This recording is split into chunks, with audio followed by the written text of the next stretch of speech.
trying to tell her something, but she couldn't really make out what she was trying to say to her. Investigators can immediately tell this was no random intruder. She does notice that the door is unlocked, and this gives her a sinking feeling in her stomach. Whoever committed the crime was led in voluntarily. But tracking down the killer will be easier said than done. What do you mean he's gone? How did he just do this and leave? He had been on the run for 3.5 years. The Mexican authorities got involved. And everything was just a roller coaster. It's just before morning twilight in the Atlanta bedroom community of Venetian Hills. Venetian Hills is an urban environment, predominantly hard-working, middle-class community. It serves as a very good place for persons who work within the city. But just after 3 a.m., as many residents are getting their last moments of sleep, the quiet night is interrupted by a harrowing 911 call. I need ambulance, please. I'm supposed to be inside. Okay, is she awake? No. She frantically begs them to get there quick because her sister is dying. Okay, she's saying she's unconscious? Okay, breathing. The caller, LaToya Jackson, provides the address of her mother's apartment where she and her sister Rashawn had been staying the night. Atlanta police officers and emergency medical technicians rushed to the mother's apartment. When they arrive, first responders find Rashawn unresponsive on the floor, surrounded by her devastated mother and sister. We're gonna do everything we can do. Responding officers started immediately providing rescue techniques. And it's critical because every second counts when it comes to trying to save someone's life. As Rashawn's life hangs in the balance, her family is left wondering what evil has infiltrated their home and why was Rashawn the target.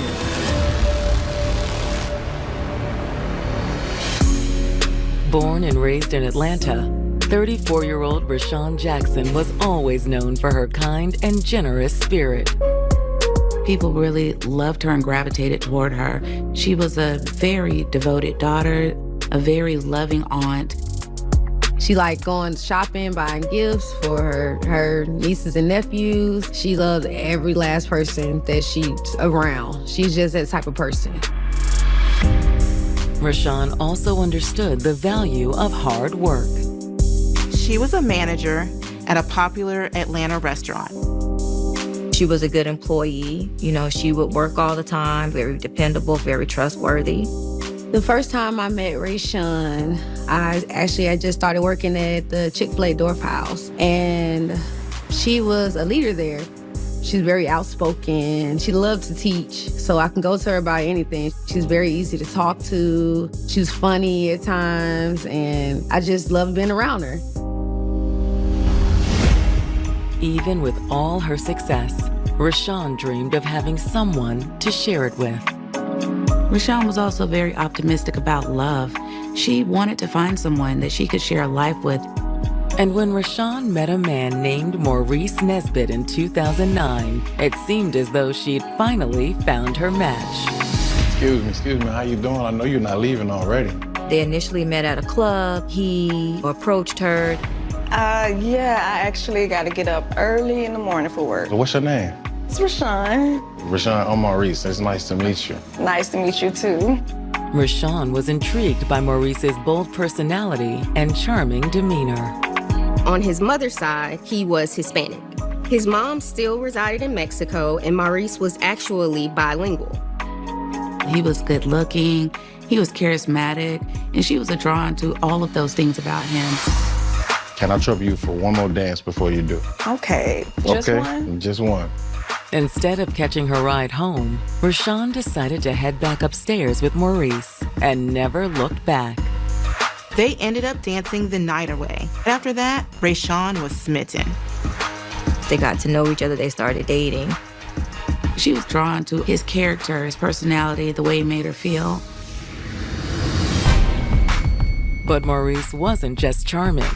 He was also talented. Maurice was an up-and-coming rapper. He had some popularity in the city of Atlanta. He went by the name of Mega Ruckus. He had some videos they had put out, and he was gaining some traction. He even had a video with Young Thug, who was rising in his popularity in Atlanta at the time. He was moving in those circles. The Atlanta rap scene is kind of the mecca for rappers trying to make it in the South. Maurice made lots of music videos showing off cars, money, jewelry. It really appeared as though Maurice's music career was going to take off, and Rashawn was very attracted to that exciting lifestyle. As far as Rashawn was concerned, Maurice was someone with a bright future ahead of him. She was crazy about him. The couple were head over heels in love, and they were making plans to move in together. But now, instead of moving in with the man she loved, Rashawn has been shot inside her mother's apartment and left clinging to life. It was quickly determined that the victim had been shot in the head, point blank. Initially, you can see with the contact wound to the head that it was not likely that she would survive. Pulse is gone.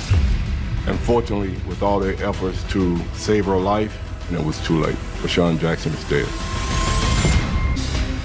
34-year-old restaurant manager Rashawn Jackson had fallen head over heels for up-and-coming Atlanta rapper Maurice Nesbitt, a.k.a.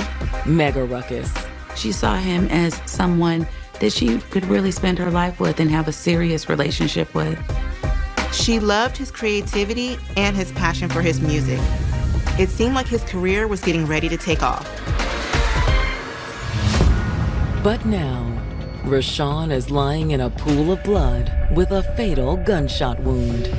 Paramedics attempted to provide first aid, but the victim had been shot in the head, point blank. Pulse is gone. Unfortunately, with all their efforts to save her life, it was too late. Rashawn Jackson is dead. Officers give the devastating news to Rashawn's mother and sister. Rashawn's mother was beside herself. The family was just too distraught to even communicate with police officers at that time. In an effort to get a more cohesive and coherent statement and give them time to calm down, they did have to take them down to the police precinct. As Rashawn's family continues to process the tragedy, detectives arrive to begin processing the crime scene. Her body was in between the bed and the closet. It seems Rashawn was caught off guard by her killer. There's a pool of blood under Rashawn's head, as well as blood splatter leading into the direction of the closet. Around the room, detectives locate more potential clues. We see some cigarettes in the room. We see a couple of beer cans. These items were collected and sent off to the crime lab in hopes that they would find DNA evidence. Investigators also find ballistic evidence that they can try to tie back to the murder weapon. The investigators find a 9mm shell casing, which is collected and sent off to ballistic analysis. Outside of Rashawn's bedroom, the rest of the apartment appears to be undisturbed. When investigators checked the entirety of the house, they found that there's no evidence of forced entry. The house had not been ransacked. There was a period that no items were missing. It seems more like whoever killed Rashawn was either let into the apartment or had a key of their own. This must have been someone Rashawn knew. Hoping to get an idea of who that person might be, officers begin a canvass of the apartment complex.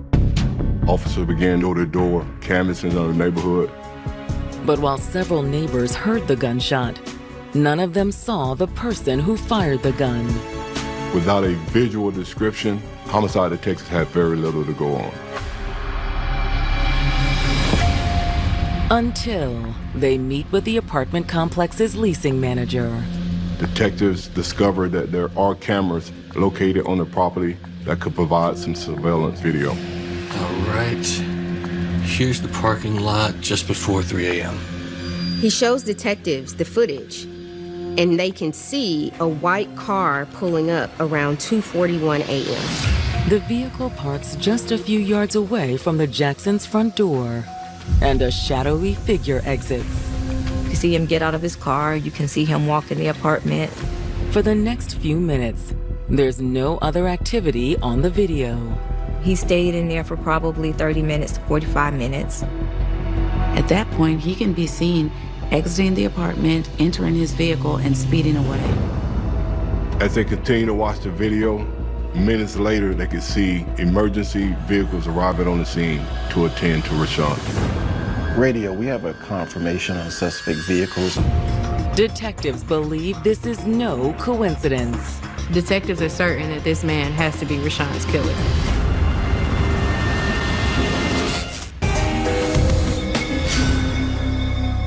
I do want to acknowledge one thing about Rayshawn that I hold as a special moment. I have 5 kids. And out of all my kids, nobody have never thrown me like an actual real baby shower. And she was that person to actually throw me an actual real baby shower with one of my sons back then. And it was actually very beautiful. She actually rented out a whole store and she went the full mile. I love that about her. She goes the full mile for everything. That was just another special moment that I always cherish, that she did a baby shower for me, my first and my only baby shower that I had.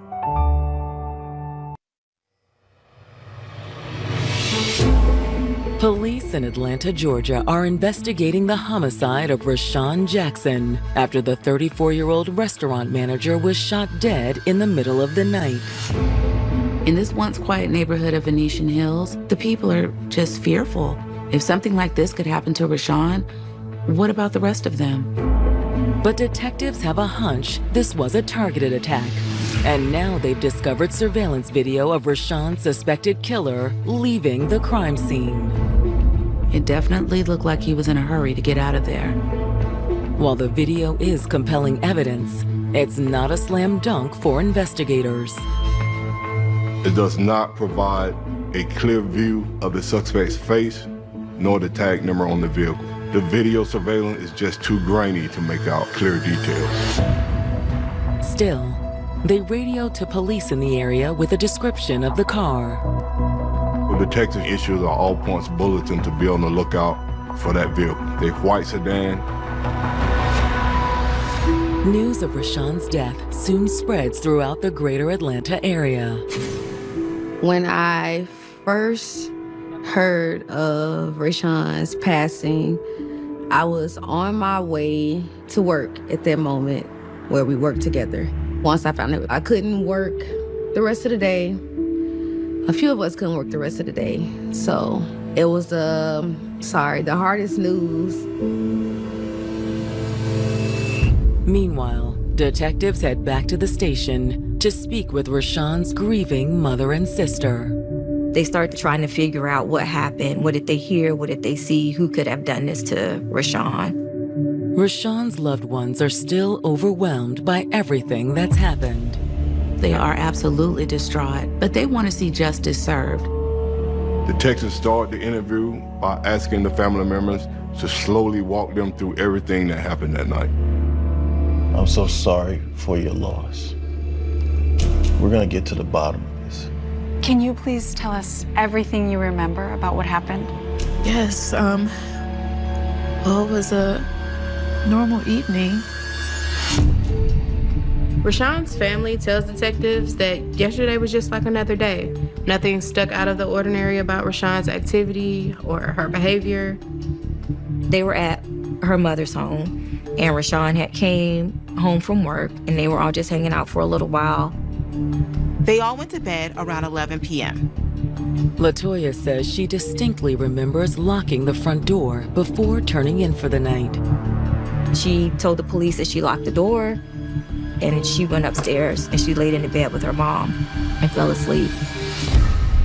I'm a heavy sleeper, so I didn't hear the gunshot go off, but it woke Mama up. That's right. Around 3 a.m., Miss Jackson was awakened by a loud pop. I tried to find the source of the noise. It startles her, so she gets up out of her bed and moves towards the sound. Miss Jackson says she walked into the living room and didn't see anything unusual. However, she did hear a car start outside. She hears the sound of tires screeching.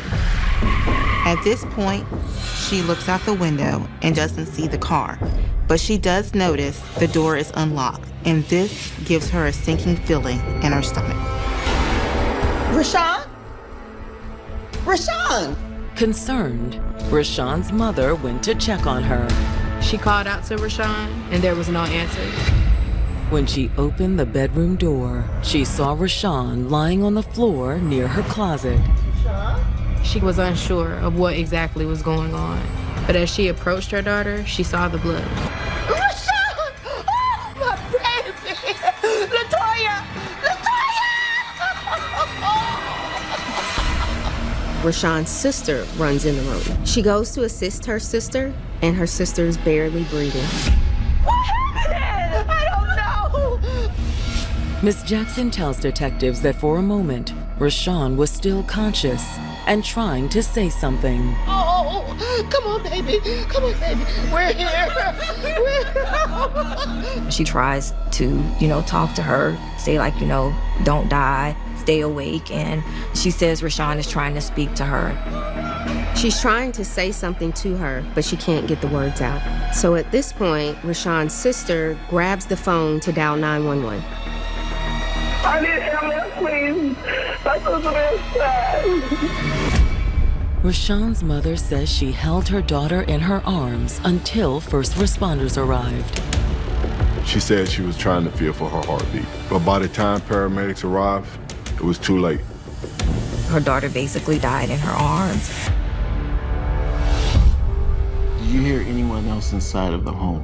Was Rashawn fighting with anyone? Not at all. There is no statements from her mother or sister that they heard any type of arguing or anything like that. All we knew was there was a gunshot. It's a horrifying story, and investigators offer their condolences for the family's loss.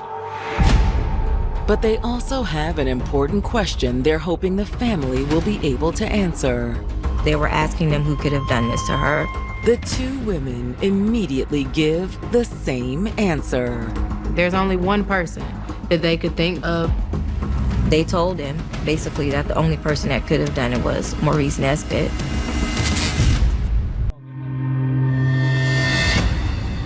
Police in Atlanta have just heard a harrowing account from Rashawn Jackson's mother about her daughter dying in her arms after suffering a fatal gunshot wound from an apparent intruder. There was nothing more that she could do, and the pain and the devastation that she felt in that moment as the life left her daughter's body, she would never be the same again. Based on evidence at the Jackson home, it seems that Rashawn Jackson opened the door for her killer, and her loved ones have a strong suspect. They told him, basically, that the only person that could have done it was Maurice Nesbitt. When Rashawn met Maurice in 2009, she was instantly infatuated with him. He possessed this larger-than-life rapper persona, and she was mesmerized by that. He sold her a pipe dream that she could have it all with him, and she wanted to believe it. It didn't take long, though, before Rashawn's family started to notice a change in her. She changed when she was with him. She wasn't the same anymore.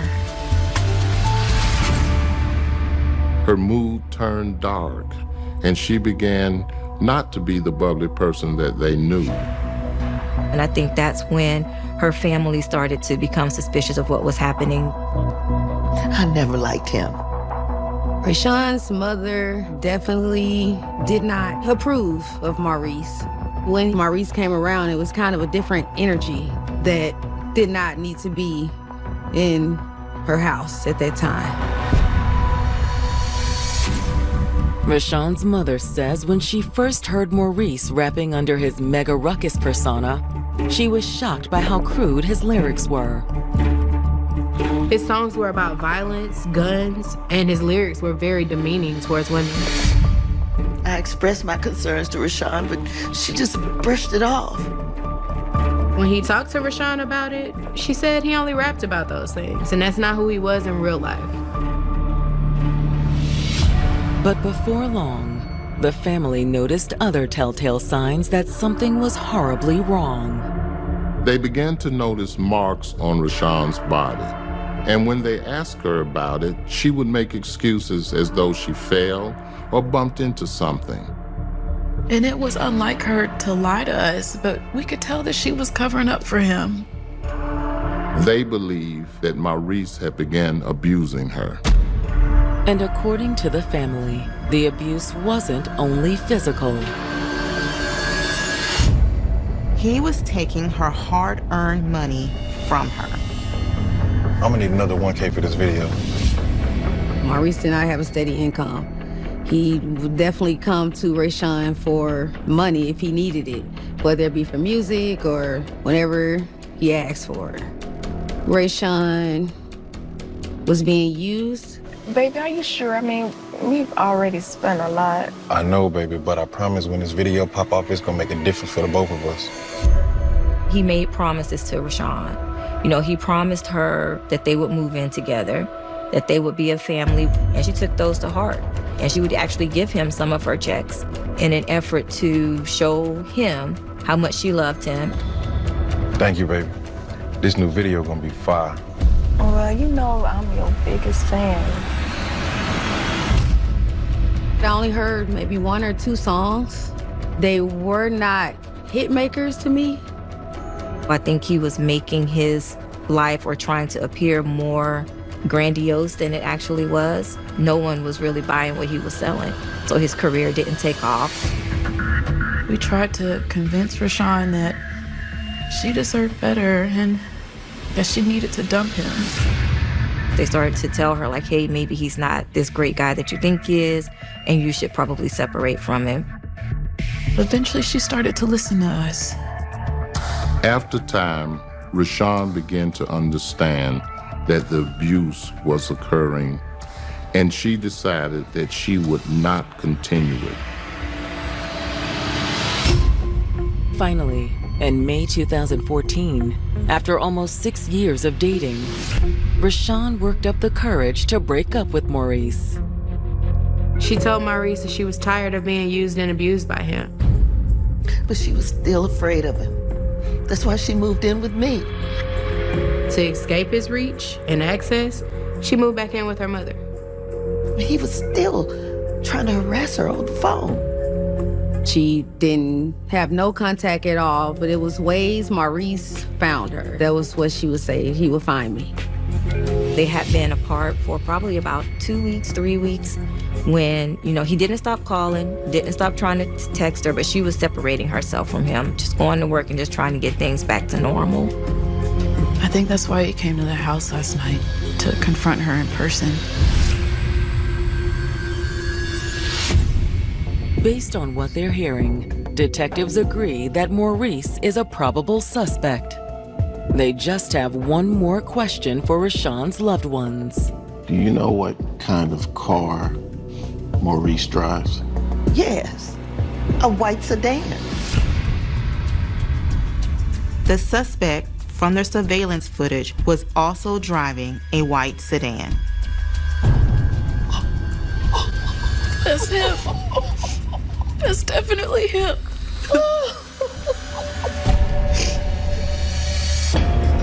Armed with the family statement, detectives begin their work to bring Maurice to justice. They have information that Maurice Nesbitt drives his white car, but that isn't sufficient, you know, for them to get an arrest warrant because nobody saw him shoot her. They needed more evidence, so they started doing a background search of Maurice Nesbitt. When they run the background check, investigators discover that Maurice has a long criminal history. They discovered that Maurice Nesbitt was a convicted felon. He did have a prior history for drugs, for guns, and also for domestic violence. Some of the police reports were filed by Rashawn herself. In one incident report from 2009, Rashawn reports that Maurice punched her in the face and kicked her in the mouth. Maurice threatened to kill not only her, but her whole family if she didn't do what he wanted her to do. Rashawn told police that Maurice was terrorizing her. It's clear to the detectives that this was an abusive relationship that was spiraling out of control. And when investigators pull Maurice's DMV records, they confirm what Rashawn's loved ones told them. Maurice owns a white sedan, like the one seen in the surveillance video.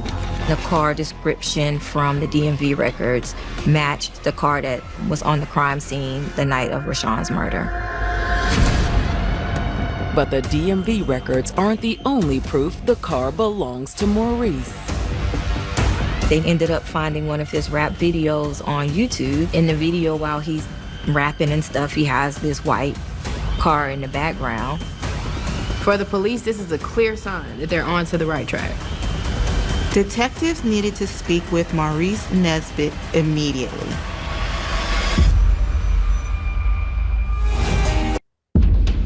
Atlanta homicide investigators believe Maurice Nesbitt is responsible for the shooting death of his ex-girlfriend, 34-year-old Rashawn Jackson. His car was spotted on surveillance at the apartment complex when Rashawn was killed, and he had been abusive to her in the past. The detective's next move is try to have a sit-down interview and question Maurice, but when they reach out to him, he does not answer the phone. So at this point, they issue a BOLO for Maurice and a warrant for his arrest. While patrol officers are on the hunt, investigators continue to build their case. The DA's office gets involved at that point, and we start issuing subpoenas for phone records to see if, in addition to the car being in a surveillance video, we could link him there with his cell phone. As they look through the log of calls and texts, what they see lines up with what they heard from Rashawn's family. Maurice refused to accept her rejection. In the couple's messages, Rashawn is clearly pushing Maurice away, but he refuses to take no as an answer. Whenever she tries to turn him away, he resorts to threats and insults. There were several text messages where he would text her back to back to back. Why don't you answer your phone? Why don't you answer your phone? Where are you? Less than 2 weeks before the murder, Maurice even sent an overt threat. Maurice sends a message that every dog has its day, and yours is coming up. To investigators, this was a clear indication that he was plotting some type of revenge for Rashawn cutting him out of her life. With every piece of evidence they came across, the police were convinced more and more that Maurice was responsible for this crime. Their suspicions were heightened when they realized that Maurice was clearly laying low to avoid law enforcement. Weeks go by without any sign of the wanted man. There was no doubt in my mind. I knew it was Maurice. At that time, we was wondering, where is Maurice? How did he just do this and leave? He was doing everything in his power to avoid coming in contact with law enforcement. Then, on July 23rd, 2014, investigators finally receive a solid lead on their fugitive. Homicide. Nearly 2 months after Rashawn was killed, police received a tip that Maurice was seen in Jonesboro, Georgia. Jonesboro is a very small community just south of Atlanta. Police swiftly respond to the address provided by the tipster and take Maurice into custody. In an interrogation room, they hope he'll come clean, but those hopes are instantly dashed. When the interrogation starts, Maurice immediately asks for a lawyer. Give me my lawyer, man. He declines to answer any questions. But despite Maurice's unwillingness to give a statement, he has no choice but to give police a sample of his DNA. They already had a warrant for the DNA, so he couldn't get out of that one. If his DNA is found on the items collected from Rashawn's bedroom, they can place him at the scene of the crime. Even without a confession, the investigators feel confident in the evidence they've gathered. They charge Maurice with felony murder and book him in the Fulton County Jail.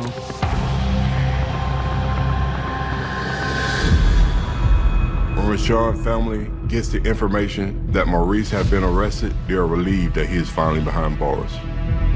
Knowing that Maurice was finally arrested and actually facing a jury, that brought a big relief. But that relief is short-lived. Prosecutors really wanted to have those DNA results before the trial, but it was taking a while. In Georgia, you have 90 days to indict someone after they've been in custody, or either they're entitled to bond at that point. So once the 90 days came, I believe his attorney filed a motion for a bond reduction hearing, and they presented some information that his health may be at risk, that he had cancer. I've never heard of Rashawn saying that he had cancer or being sick at all. The judge, I'm not sure if they actually verified it or not, but he was granted a bond to deal with the issues surrounding his cancer. His bond is set at $150,000, and he's actually able to make the bond. He was allowed to be released on an ankle monitor. For Rashawn's family, this was infuriating and insulting, that the potential killer could just walk out of the courtroom, a free man, essentially. When I first learned Maurice was out on bond, I felt like there was almost no justice there. But when the DNA results from the crime scene come back, prosecutors finally feel ready to try the case. When the test results come back, they are a positive match for the saliva found on the cigarette butts and the beer cans. It places him in the room, which is really, really strong evidence. Maurice Nesbitt's murder trial begins on September 25th, 2017. In their opening statement, prosecutors argue that the couple's relationship reached a tipping point when Rashawn finally decided to leave. She was getting fed up with it, and she had made up her mind and she wasn't gonna go back. And I guess that's when he decided that if he couldn't have her, then no one else could have her. Once he felt that his control was being lost and she was finally breaking free, he couldn't handle that. In the early morning hours of May 27th, Maurice was begging Rashawn to let him see her. Around 3 o'clock in the morning, Maurice shows up to the apartment. Records show Maurice had been spamming Rashawn's phone with calls. So Rashawn was probably expecting him. Yeah, look, can I talk to you in person? I just need 5 minutes of your time, and that's it. He asked to just talk and hang out for a few minutes. Rashawn lets him in. Victims let their abusers back into their lives for numerous reasons: emotional attachment, hoping for change, or fear of retaliation. The cycle of abuse can make leaving these type of relationships permanently a difficult challenge. Prosecutors argue Maurice convinced Rashawn to let him come up to her room. And this feel like old times. I really been missing you. Hell no. Maurice knows. I told you it's not like that between me and you anymore. Instead of parting amicably, Maurice decided that he was going to put his plan in action and end her life. Okay, if that's what you want. Because there was no struggle at the scene of the crime, prosecutors believe that Rashawn never saw what was coming. She was totally taken by surprise. While the woman he claimed to love for 6 years lay on the floor bleeding out, Maurice flees the scene and goes into hiding. The prosecutors laid an insurmountable amount of evidence. Maurice could tell things were not going in his favor. By the 5th day of trial, prosecutors are feeling confident they'll have a win. I was pleased with the evidence that I had put up, and we were about to do closings and get that conviction for her. But Maurice has other plans. What do you mean he's gone? And on this morning, Maurice was not there. Maurice had gone on the run.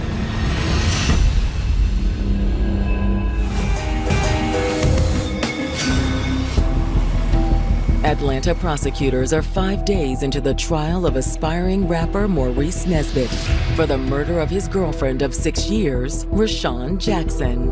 But now on the last day of the trial, Maurice has failed to show up to court. And by all indications, he's gone on the run. It's getting closer and closer to time when court is supposed to start, and there's still no Maurice Nesbitt. What do you mean he's gone? They quickly tracked down Maurice's ankle monitor, and they were able to determine it was cut off 6 hours earlier. Based on the information from his ankle monitor, Maurice was last seen heading south from Atlanta on Interstate 75. By now, investigators know he could be hundreds of miles away. Atlanta police now issue a BOLO, and surrounding agencies are notified. He's considered armed and dangerous. Back at the courthouse, prosecutors present a plan to proceed with the trial in Maurice's absence. The state argued that it would be unfair to Rashawn and her family to have to do this again. The judge agrees, and Maurice's trial continues without him. The judge decided that we would do the closing arguments with him not being present and let the jury deliberate without him being present, which was great for the state. We can argue now, he did it, that's why he's gone, that's why he ran. The jury agrees. They find Maurice guilty of felony murder, aggravated assault, and possession of a firearm during the commission of a felony. He is sentenced to life in prison, plus an additional 5 years for the weapons charges. But investigators still have to find him. Maurice not being there for his sentencing was kind of crazy. It was very sad knowing that he wasn't there for his sentencing. He moved underground, he was just moving around so that he couldn't be seen. Weeks go by with no sign of the wanted fugitive and no leads on his whereabouts. Since his mother's from Mexico, they think he could have fled the country. The Mexican authorities got involved, and they did everything in their power to track him down.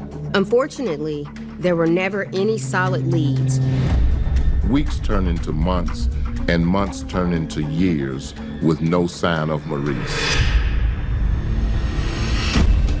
3.5 long years go by without any new developments.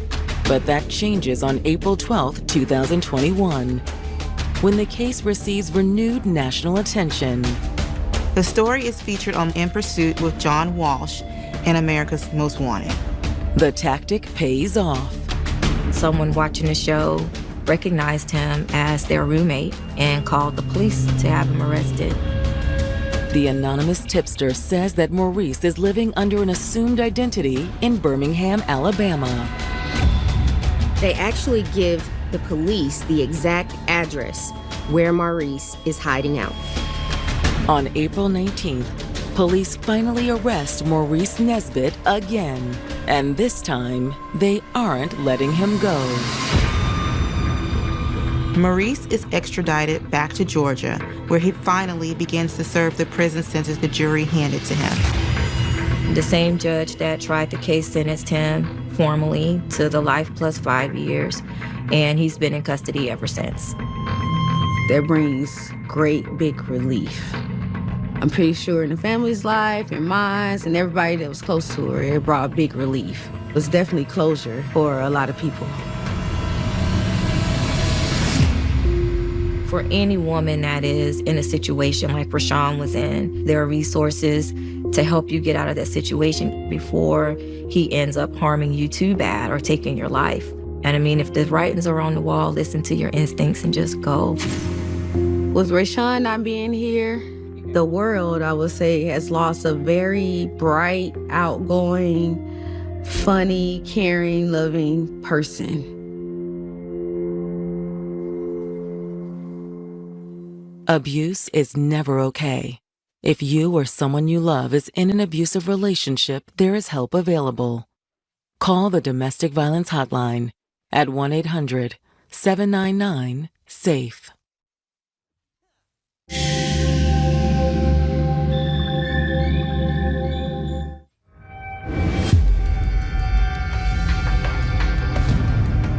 The boxing community in Dallas is pretty small. Kids get to know each other pretty fast. They was good kids. Flat out, simple, good kids, too good for this world.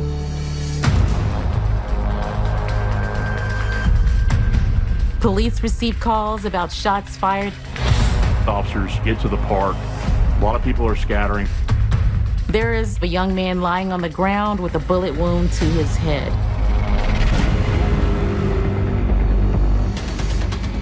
Everybody who's present is a suspect. There was a lot of rumors going around.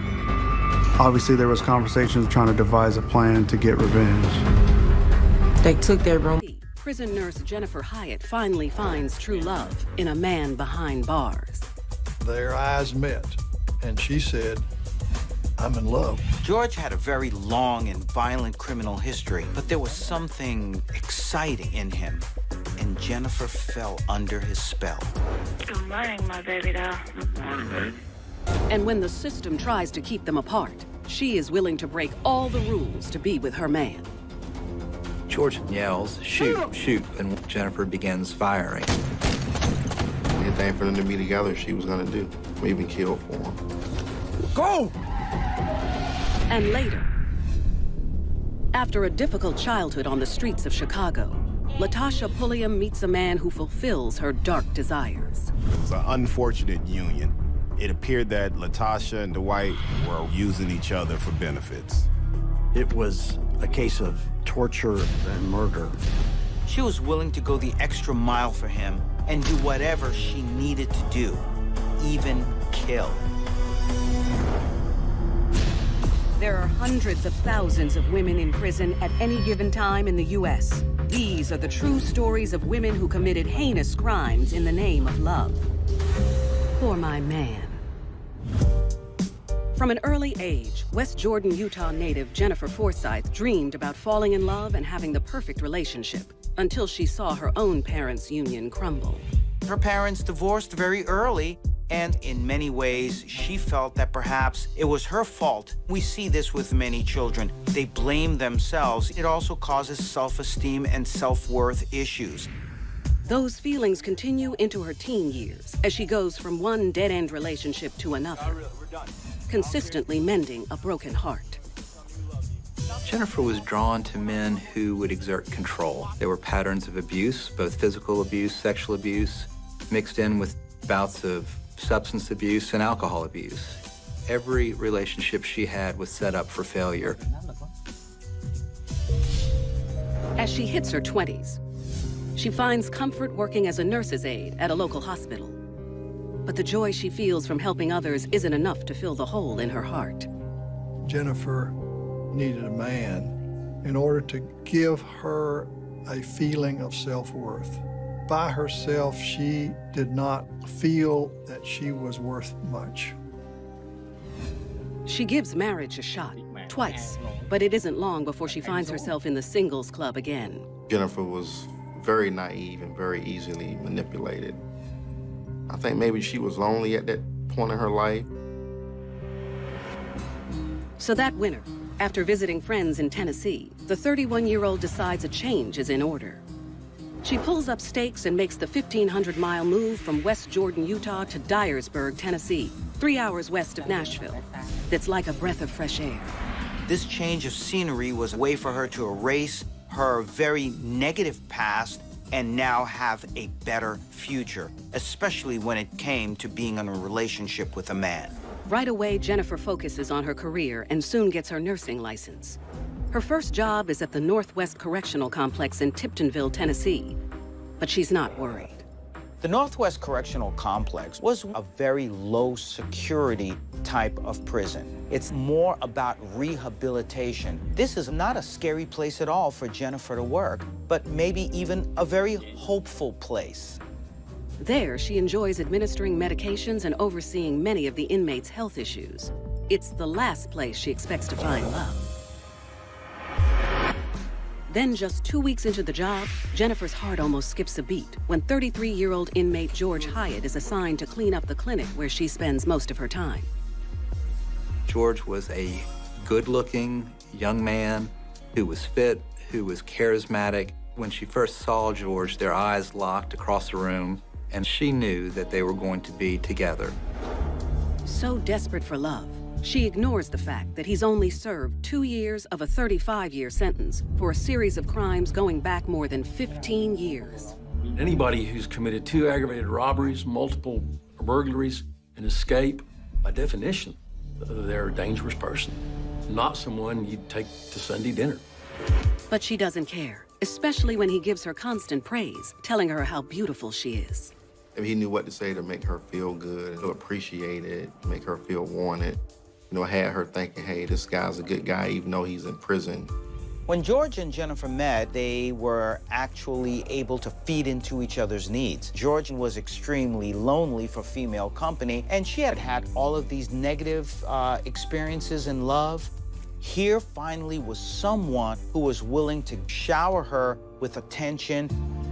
Jennifer can't get enough of the charismatic prisoner. She even thinks of little ways to make his life on the inside better. She did things for him. Lots of things, including some outside food, and he had a cell phone. And I think the cell phone came in a peanut butter jar.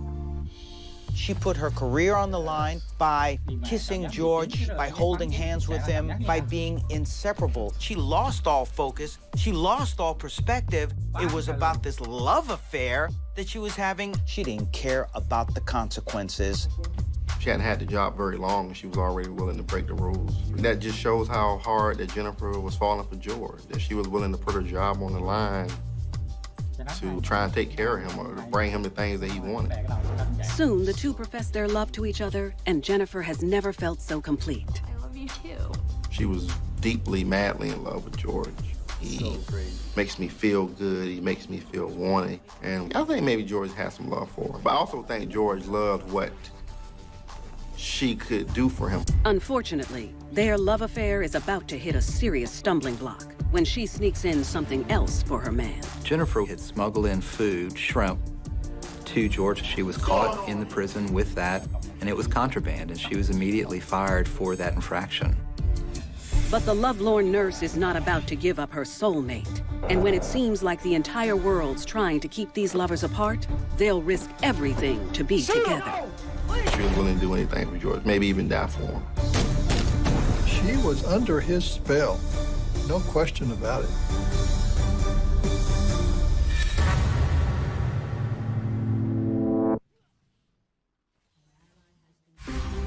In Tiptonville, Tennessee, prison nurse Jennifer Forsythe has finally found love in convicted felon George Hyatt. But their secret affair is discovered when she's caught smuggling him some carry-out shrimp and is immediately fired and banned from the prison. You can't have people sneaking in anything to prisoners. I mean, because today is shrimp, tomorrow is a clip to a 9mm. Because of the violation, George is transferred to Riverbend Maximum Security Prison, 3 hours east, near Nashville. Jennifer is devastated, but determined to keep their relationship alive. Even though he was in prison for 35 years, maybe she thought there was a light at the end of the tunnel where one day we can be together. After 6 months, she moves north to Hendersonville, just 25 miles from George. During the day, she works as a live-in nurse for an elderly couple. But at night, all she can do is dream of her lover. You think that she would have learned her lesson, but no. She actually followed him to this other prison, moved into this town in order to now even step up and escalate that relationship. She's gonna stand by him as he goes through his trials and tribulations. Unfortunately, the move turns out to be in vain, since she can't visit her love in prison without being legally married, and her desperation grows. They still communicated over the phone, but she didn't have any ability to have physical contact with George any longer. To fix the problem, the two decide to tie the knot in a no-contact prison ceremony. Husband and wife. Even though there are no conjugal visits allowed, they'll take what they can get, filling the gaps between visits with long phone calls. Despite the maximum security, George is still able to use the cell phone he snuck in. He would be on the phone with Jennifer every waking moment, and I mean that quite literally. She'd talk to him 10, 11, 12 hours a day. Hey. Good morning, my baby doll. Good morning, baby. Wake you up. I'll call you back. I love you. But carrying on their love this way isn't enough for Jennifer, and she decides she can't wait 33 years to feel his touch. She wanted her husband, George Hyatt, out of prison. She wanted him for herself. And with that, she knows there's only one way for the two to be together. She will help her man escape. Because Jennifer was so in love with George, she didn't give any thoughts to the consequences. She just wanted to be with George, and hey, in order for us to be together, I have to get him out of prison. George acts surprised, but it was something he was secretly hoping for from the start. Whether he loved Jennifer or not is irrelevant because George had been looking for the right dupe, the right person, the right victim to be able to break him out of jail. That's when he comes up with the perfect plan. In just a few weeks, he has a court hearing for an outstanding robbery charge at the Rowan County Courthouse in Kingston, 2 hours away. He knows it's an ideal place to flee. And I think George knew that it wouldn't be hard to escape from the Rowan County Courthouse because, I mean, he had been there plenty of times. He tells Jennifer that after the hearing, 2 guards will escort him from the courthouse back to the prison van across a large, open, and unsecured parking lot. It would be the perfect time for her to spring him from state custody. He knew that the correctional officers were vulnerable to an escape at that moment of getting into the van. I love you. She's almost giddy with anticipation. I think Jennifer's idea of the plan would be that the guards would just hand George over and they would be able to ride off and to live their happy fairy tale life. As it gets closer to the court date, the dutiful wife gathers the supplies they'll need for the breakout. She got medical equipment, she got food, she got maps to figure out where they were going to go after this happened. George told Jennifer that she needed to get a gun and she needed to start practice shooting. She also acquires 2 vehicles. She plans to use her own SUV and borrows her elderly employer's minivan to leave town with. Everything is in place and ready to go. They were going to drop the first car, get into the second car that was supplied, and that was going to be their escape vehicle. Finally, after several weeks of planning, the big day comes. Around 9 a.m., Jennifer parks her SUV in the parking lot of the Rowan County Courthouse and enters the courtroom. George pleads guilty and is sentenced to 6 more years. Jennifer knows that's her cue. The plan was then pretty quickly put into place. She left the courtroom in a hurry. She knew where the prison van was. She ran to her car and got in position. She got her gun, made sure it was ready to go, and knew exactly what she was going to do. She begins to sweat, but knows it's too late to back out now. She has no idea that what she's about to do will have dire consequences. She sees the guards bringing George out of the courthouse. She hops out. As the 2 officers prepare to load their convict into the van, she nervously points the gun at Officer Wayne Cotton Morgan. She draws down on him, and George says, shoot, shoot. And Cotton says, no, don't do this, and raises his hands, and she fires. She shoots Mr. Morgan. He goes down. He's on the ground. He was shot in the gut. Without missing a beat, Morgan's partner, Officer Larry Harris, reacts. Larry Harris drew his gun and returned fire. She starts firing. Harris, he empties his weapon and gets Morgan's weapon to continue firing at Jennifer. Everyone in the courthouse is frozen in fear. And there are bullets flying everywhere. She's shooting, Mr. Harris is shooting. As Harris continues to fire at her, she jumps in her SUV and drives to where George is hiding. Hunkered behind a car, and he jumps in the back seat. Jennifer immediately hits the gas pedal. They took off down out of the parking lot, bullets flying by, and made a getaway. I mean, they made a getaway. With her adrenaline pumping hard, she only just notices that she's been shot. Jennifer is bleeding. There was blood all over the vehicle. And later, in Chicago, Latasha Pulliam sacrifices her soul to please her man's sickening desires. She'd never gone to that extreme before. She would do anything that he was doing because they were simpatico. They were together. They were partners, even in something that was so heinous.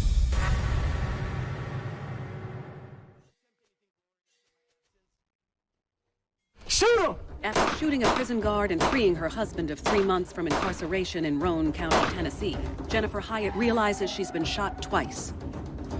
Officer Harris did manage to shoot Jennifer in the buttocks with a through-and-through wound, and also to graze her on the face. But there's no way she and George can stop for help. Going to the hospital at that point was out of the question for both of them. Instead, their first stop is the deli, where she stashed the minivan with all of their supplies. They transfer vehicles. Jennifer is bleeding. There was blood all over the vehicle. They immediately hop on the highway. For anyone got a grasp of what had just happened, they were already on the interstate, headed out of town. It is quite clear that Jennifer is in way over her head, but she's got the prize. She ended up getting wounded and was bleeding profusely, but she's got George, and she's going to see this thing through. At the courthouse, law enforcement quickly figures out who's involved and begins a nationwide manhunt. When you shoot an officer, it gets the attention of every other officer. You can count on that. After driving 250 miles north, the two fugitives cross state lines and pull over at a hardware store in Erlanger, Kentucky, to take care of something they hadn't thought of. George was still shackled and handcuffed. They convinced the customer who was walking out that they weren't able to go in. They gave him money, and he agreed to go in, buy a hacksaw, and bring it back out. With George now free from his restraints, husband and wife spend the night in a local motel down the street as Jennifer dresses her wound. Despite her injury, she can hardly wait to consummate her marriage.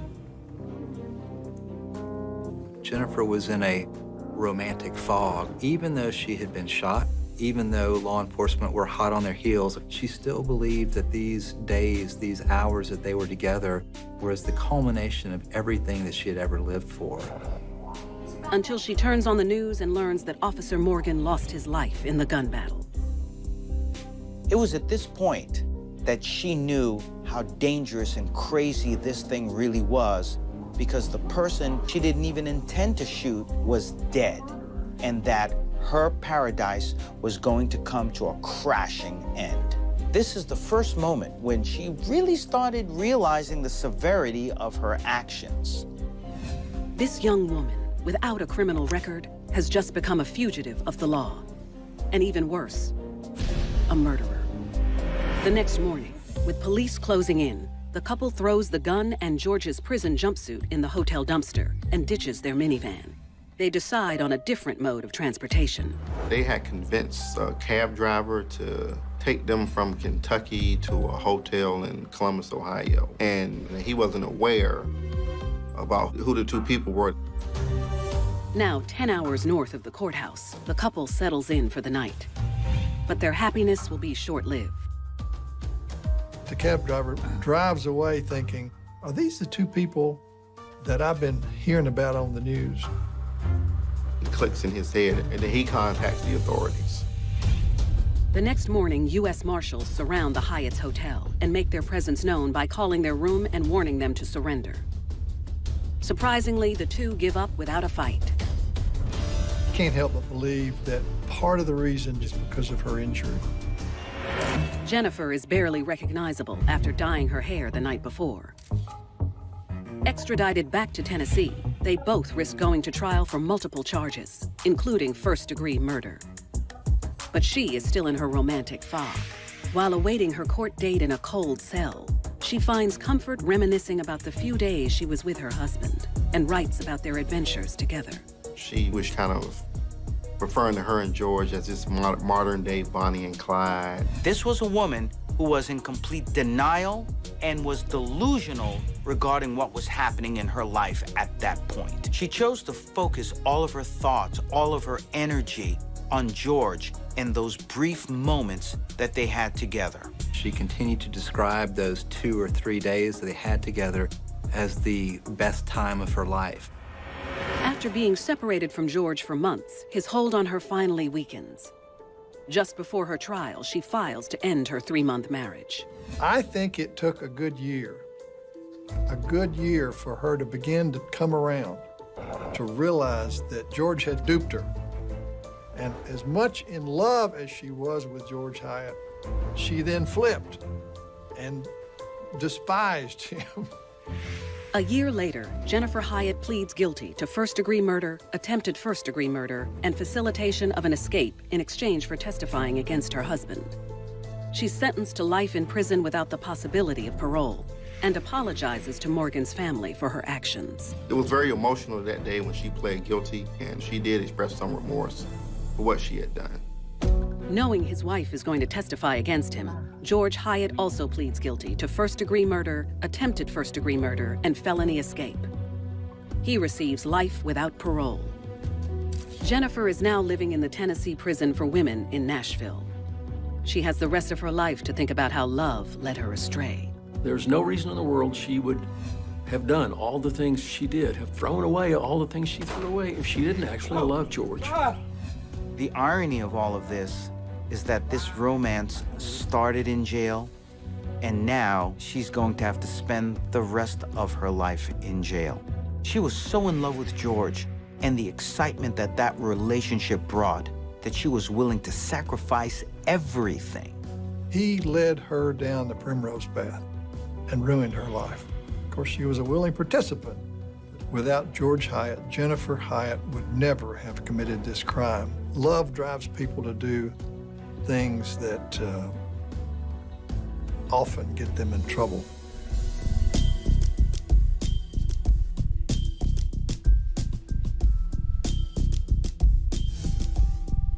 Jennifer Hyatt regrets going against her true nature to be with her love and is paying the price. Latasha Pulliam finds herself involved with a man who puts her on a path of self-destruction. Southside Chicago has always had a reputation for being a rough part of town. It was what would be referred to as a low-income area. It was sort of on the decline, but we were exposed to, you know, just violence, drug use, domestic violence, poverty. It's a less than desirable atmosphere for anyone to live in, but this is all young Latasha Pulliam has ever known. As she grows to adolescence, life for the misguided youth continues to go downhill. This young girl was subjected to a lot of neglect and abuse. She had been beaten and/or raped. The false and dysfunctional love that she was taught was the only love that she knew. When she's 13 years old, Latasha is removed from her mother's house by Child Services and placed in group homes. But that doesn't stop her from venturing out on her own. She ran away from them. She would sleep in abandoned buildings, lay her head wherever she could. By the time she's 18 years old, she has had 2 children from 2 different men. But she's not ready for motherhood, and a vicious cycle of abuse repeats itself. One of her, I think it was an infant daughter, was brought to the hospital with burns on her body. She had also been sexually abused. I would say the lines would have been blurred with Latasha from her history of being abused for so many years. Most abused become abusers. Latasha loses custody of both of her children and never lays eyes on them again. With nothing left for her, she starts living on the streets. It seems life couldn't get any worse, but it's about to, when she meets a man that pushes her to the edge. This was a crime that was just horrific to even imagine. Once they were together, she was willing to cross a line that she had never crossed before.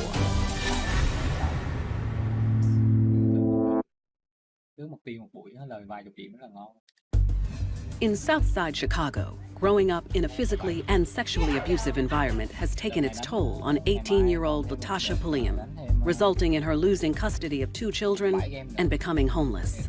Latasha was a woman who had been used by so many people in the worst ways. And so now, this began to set her into a mindset of, okay, now I've got to survive. She just wanted to be needed by someone, and this gave her her mission. This gave her her purpose. After a year of living on the street, she clings to a 47-year-old man named Dwight Jordan. The two quickly discover their shared interests and start spending more and more time together.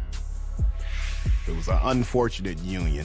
It appeared that Latasha and Dwight were around each other for purposes of using each other for benefits.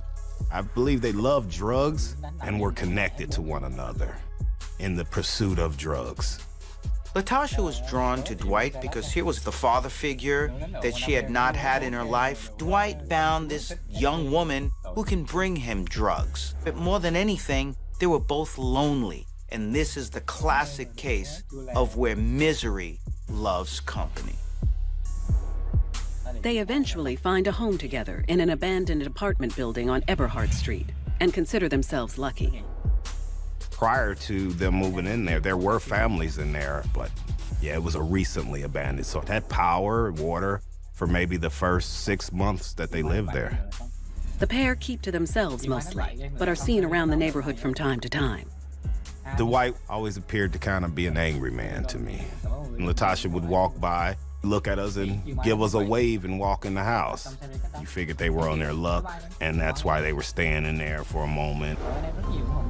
After a few months, the honeymoon phase starts to wear off, and the two fight over their next score. There's no more, Dwight. That was it. You could increasingly hear Dwight and Latasha argue violently, aggressively, lots of swearing, cussing, things breaking. He was basically upset that they didn't have any drugs and she needed to go get some. Anxious to keep her new man happy, Latasha does whatever it takes and hits the streets again. I truly believe Dwight manipulated and pushed Tasha to go supply the drugs by any means necessary, including prostitution, probably theft. Latasha confused needing as loving. And so when Dwight needed her to go out there and get those drugs, she saw that as, he needs me. Therefore, in my mind, he loves me. As the months spent with her new man go by in a drug-fueled haze, she finds it harder and harder to please him and loses what's left of her humanity. When you saw Latasha during those times that she wasn't in her right mind, there was no personality in her face. She was on missions to either get drugs or use them after she got them. The 19-year-old begins to sink further into a bottomless pit of despair, until one day she hits rock bottom. Around 3:30 p.m., Latasha is outside of her apartment building looking to score drugs when she spots one of her neighbor's kids, Shenosha Richards. Shenosha was 6 years old. She had an older sister who was about 10 years older than she. And her mother knew Dwight Jordan for a number of years, and I think she knew Latasha for about a year. That's when she spots an opportunity that might make her man happy. She slowly approaches Shenosha and quickly befriends the little girl. Not necessarily pre-planned. The girl could just happen to have been there at that time. She lures her away from her friends and convinces the 6-year-old to watch a movie at her apartment. In some ways, this child may have been symbolic of the innocence that she lost herself, the innocence that she lost in her own children when they were taken from her. Unfortunately, Shenosha has no idea what's in store for her. Latasha told little Shenosha, just go into that room and watch TV. Latasha knew what she was doing on a conscious level, but subconsciously, she may not even be aware of the motivation. She leaves the little girl alone with her boyfriend and proceeds to the kitchen to do some cocaine. Within minutes, she hears screaming coming from the bedroom and returns to see her man taking advantage of the situation. When she came back, Dwight was molesting Shenosha. Latasha brought Shenosha to Dwight because she wanted to offer up something to him and to get more of his love, or what she thought was love. And Latasha was willing to take things one step further. In an effort to please her man, she decides to do the unthinkable. And it won't stop there. She's about to get her hands dirty like never before. This is probably the most horrific crime I've ever seen. What Latasha was trying to do was to show him that she was all in.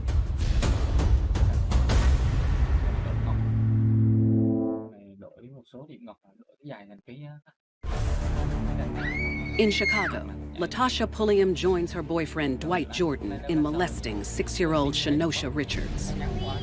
I think it's unconscionable that someone would take a 6-year-old off the street and to bring him into a place to abuse him sexually. Finally, after what seems like an eternity for the young girl, the couple ends the assault and acts as if it was nothing. Dwight told Latasha to take Shenosha home. Then he left the apartment and went back outside to drink with some friends. Take her home. She knew that Dwight was expecting her to fix this. What was she gonna do? How was she going to explain this? Now, this thing was on her doorstep.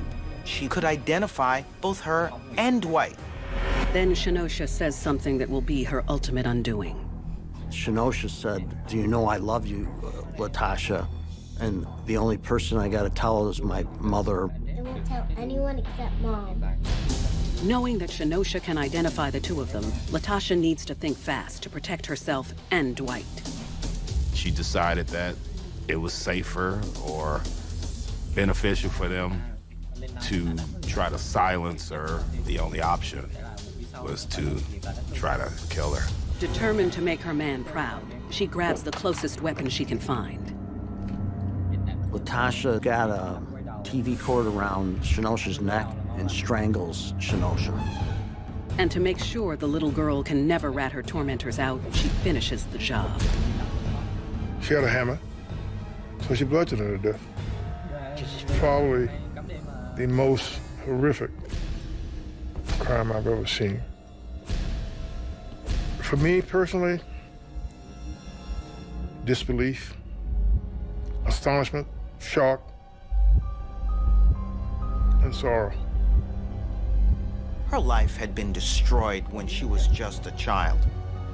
And so her feelings were gone a long time ago. And therefore, it wasn't hard for her to take that one last step, something that she had never done before, taking a human life. Meanwhile, Shenosha's mom, Mabel, and Shenosha's 16-year-old sister, Tabitha, are worried sick when she hasn't returned home after a couple of hours.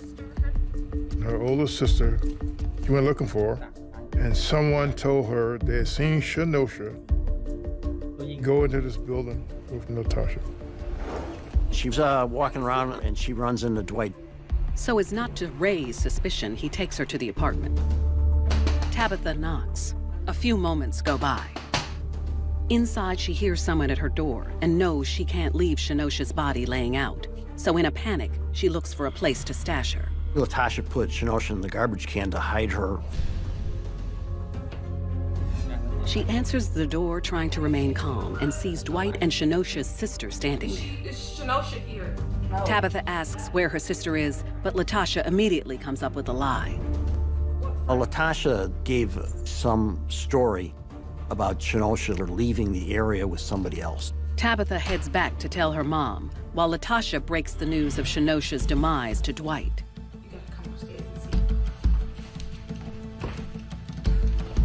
The two worry that they might get caught and scramble to get rid of any evidence, like Shenosha's clothes and shoes. I think Latasha panicked, and she did not know what to do.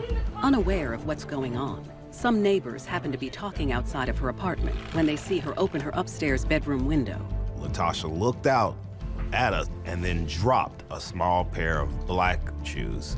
I said, what's she doing with some little shoes? And I guess being too young, we were unable to know that there was something wrong right then.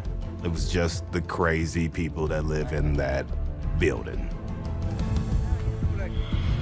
Meanwhile, Tabitha finds her mother down the street and tells her what happened. The two immediately head back to the couple's apartment to confront the shady pair. They were very suspicious of the fact that something happened there and that the girl was probably still there. In all the commotion, the entire neighborhood becomes aware of the missing girl, and a neighbor calls the police. At the couple's rundown apartment, mother and daughter frantically bang on Latasha's door. Her mother eventually forces her way into the apartment and starts looking for Shenosha. At that point, Latasha decided to take off. Dwight sticks around but refuses to say anything. Where is she? That's when Mabel notices something unsettling on the back porch. She sees what she thinks is a doll's arm coming out of a garbage can. So she goes over to the garbage can, opens it up. There was a scream. It was a hurting scream. It was, you'd never forget it.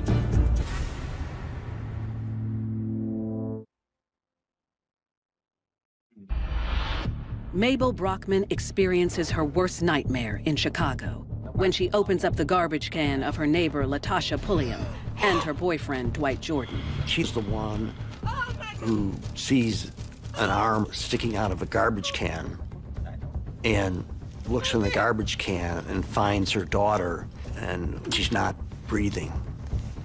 She was bleeding from her head and her other parts of her body where she'd been sexually assaulted. She carries little Shenosha downstairs into the alley for help. We began to hear just a deafening scream coming from in the alley. You can tell that scream, there was something wrong. It was a hurting scream. It was, you'll never forget it. Dwight and Shenosha's sister Tabitha join Mabel, and a crowd immediately starts to gather outside to see what's happening. They are stunned by what they see. I saw Shenosha's mom holding her daughter, and her body, the way her hands were hanging, her arms were hanging, you could tell she was lifeless. And she began to rock and hold her baby and scream.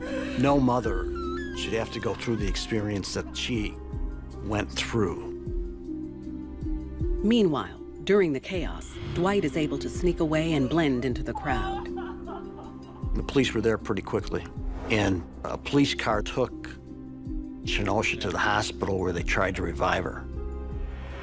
Officers quickly talk to neighbors, and it isn't long before they get the names Latasha and Dwight, and a manhunt ensues. Everyone, including neighbors, are scouring the area for them.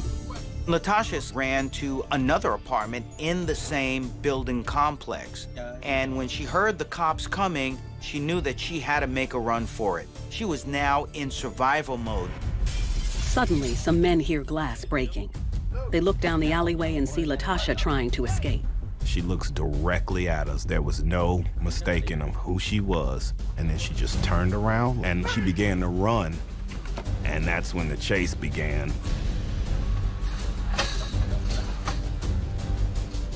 They chase after her on foot for a block until they finally corner her in a basement entryway.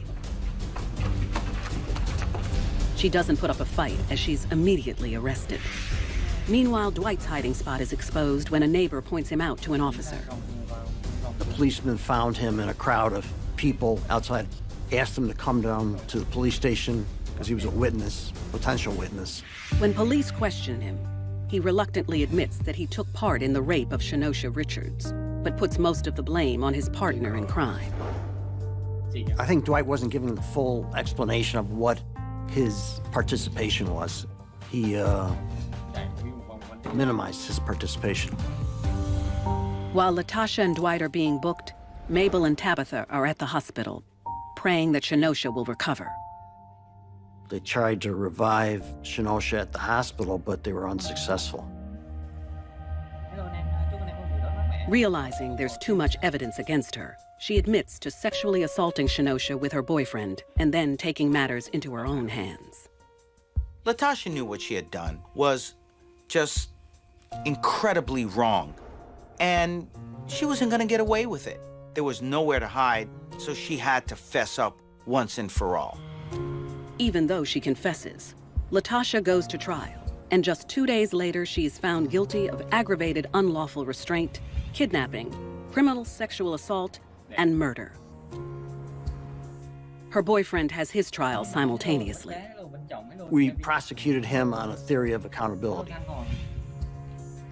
Once you start a crime with somebody, you're accountable for the whole crime. Dwight Jordan is found guilty of kidnapping, criminal sexual assault, and murder, and is sentenced to life in prison. Latasha receives death and is serving her sentence in Logan Correctional Center in Lincoln, Illinois. One of the doctors diagnosed Latasha Pulliam as a sexual sadist, that she enjoys giving pain to somebody else during sex. They say misery loves company, so maybe that's why the abused become abusers, because they want someone else to feel the pain of the abuse where you've gone through it too. She had never killed anyone before, but now with Dwight in the picture, someone she wanted to protect, someone who she thought loved her, who she felt useful to, what happened, happened. She had been destroyed, and that at some point in her life, because there were no interventions given to her, she was going to destroy someone else.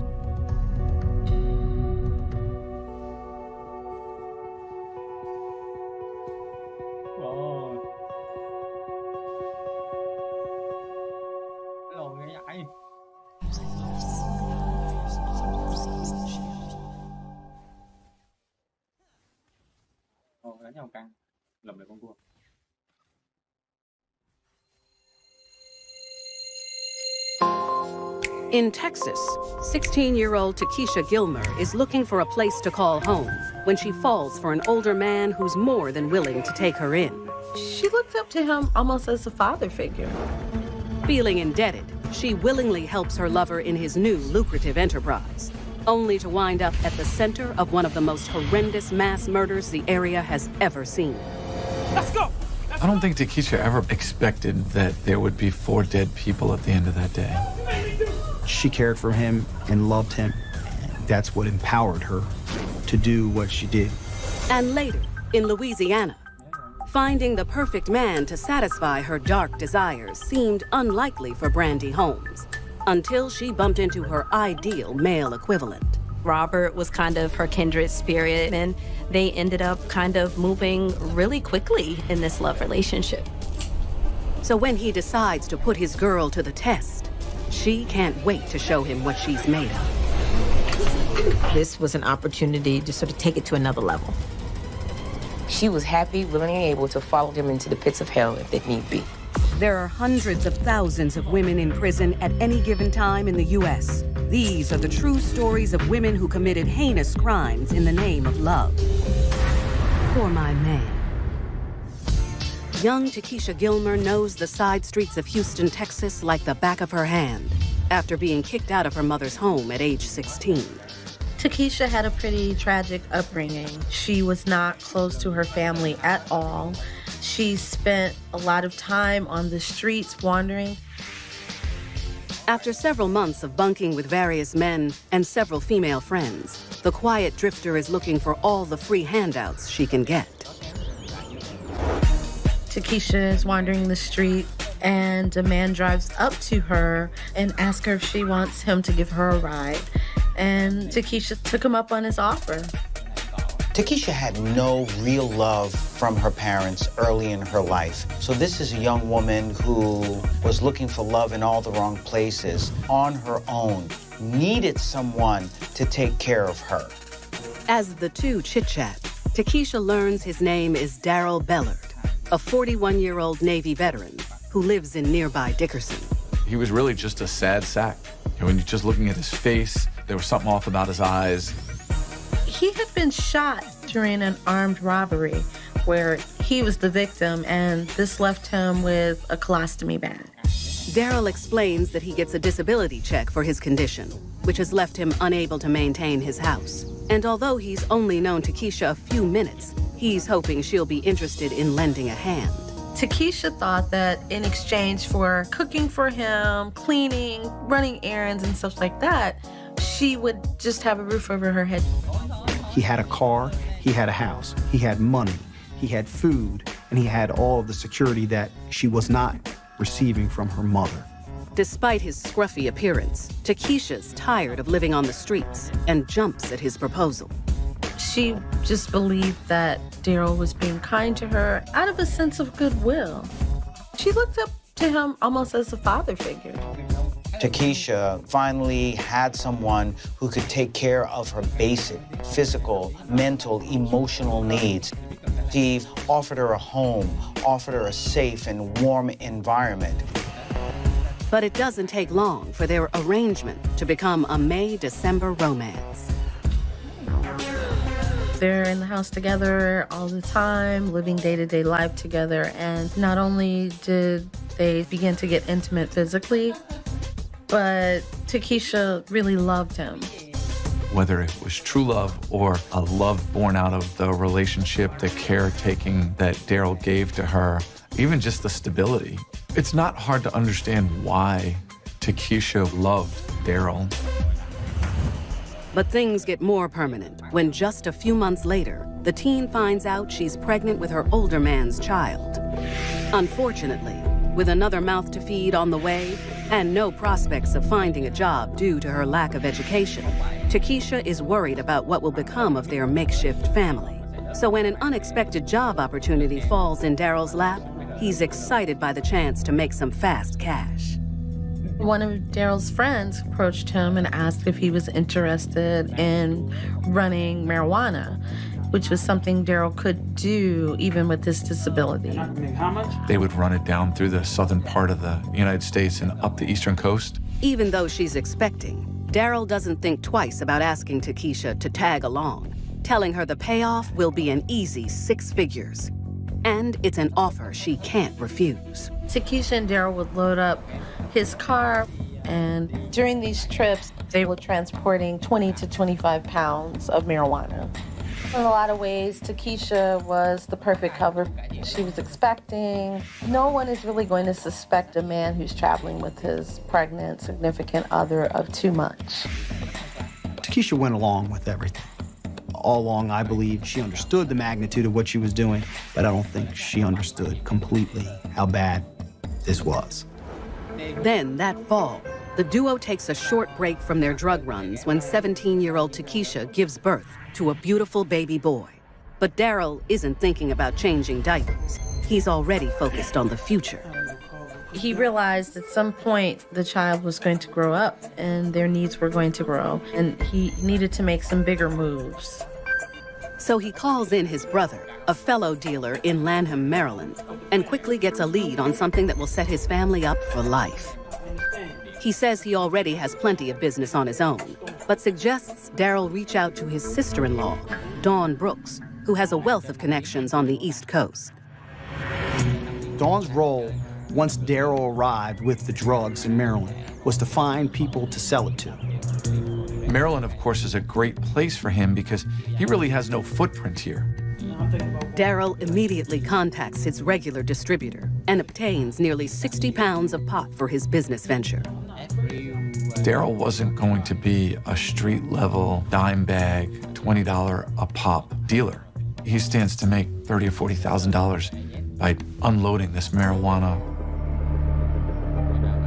Takesha certainly wasn't bargaining for getting involved in some sort of a serious crime.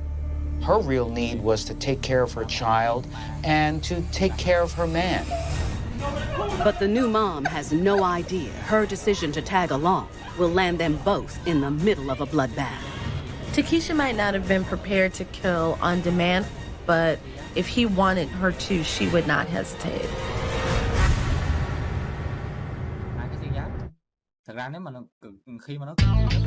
In Dickinson, Texas, Takesha Gilmer and her boyfriend, Daryl Bellard, are gearing up for a trip to Lanham, Maryland, to meet up with his sister-in-law, Dawn Brooks, who says she can help him move nearly 60 pounds of marijuana. She said that she knew people who were interested in buying large quantities, and that if he could just get to Maryland with enough, they could sell it and make more money than they'd ever made. Before they go, Daryl packs the drugs into a blue cooler and places it in the back of his vehicle, along with 2 .45 caliber sidearms he purchased for protection. Takesha has Daryl's back. She knows that he's on the hook for these drugs, and she's gonna help him out no matter what it takes. After leaving their son with Daryl's mother on a hot August day, the two make the 1,500-mile trek east. 2 days later, the couple arrives and gets a motel room. They then head over to Dawn's apartment with the drugs to set up shop. Dawn was living with her 2 children, Shayla and Shakur, and her husband in an apartment above a garage at her husband's sister's house. Once the marijuana is broken down, Daryl stores the cooler behind the bathroom door and immediately hits the streets. And Daryl, Takesha, and Dawn went out to sell this bit of marijuana. Dawn directs her brother-in-law to a parking lot where they meet up with a guy who's interested in getting 3 to 4 pounds. They made the trade, got the money, everything was going well. Takesha is thrilled to see the product moving so quickly and can't wait to sell the rest so she can get back to her baby boy. Takesha loved her baby, but she also loved Daryl. So even though she didn't want to get involved in these drug sales, she had to be by his side, but at the same time, she couldn't wait to get home so that she could hold her baby. But all good things must come to an end. And when they arrive back at Dawn's apartment and speak with her sister-in-law, Mwasiti Sikyala, who was watching Dawn's kids, they learn something's terribly wrong. A woman had said there had been 3 men that had gone upstairs into the apartment, and they had masks and guns, and they had left about 5 minutes ago. Daryl raced up to the bathroom, and when he opened the bathroom door, he found nothing. His whole plan collapsed, and he was accountable for the drugs, the money they were worth. He was furious. He went crazy. Daryl at that point went back downstairs to the SUV, to the black bag with the 245s. He loaded up the guns. He gave one of the guns to Takesha. Daryl angrily points his pistol at the 41-year-old landlord, ordering her, Dawn, and Dawn's 2 kids into the apartment, while Takesha brings up the rear. He wants some answers, starting with Dawn. He thought that she had actually set him up by creating this large drop so that they would be out of the house and her goons could come in and take the marijuana. You better start answering these questions right now, I promise you. Dawn swears she didn't arrange for the drugs to be stolen and begs him to calm down. Meanwhile, Daryl tells his girlfriend to keep an eye on Mwasiti, Shakur, and Shayla. Takesha didn't think that this would go any further, but there was plenty at stake here. She needed to keep her family together and therefore was willing to go along with something that Daryl was going to take to another place. Still frantic, Daryl tells Dawn to spill it or things will get ugly.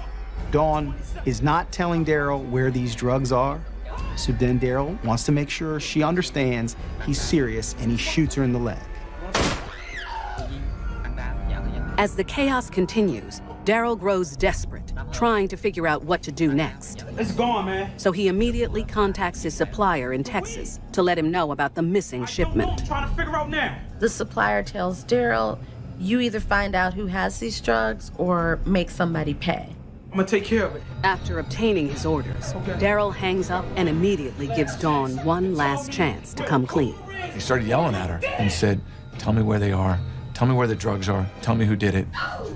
When she doesn't answer, Daryl grabs a pillow from the couch and presses it against Mwasiti's stomach, along with the barrel of his gun.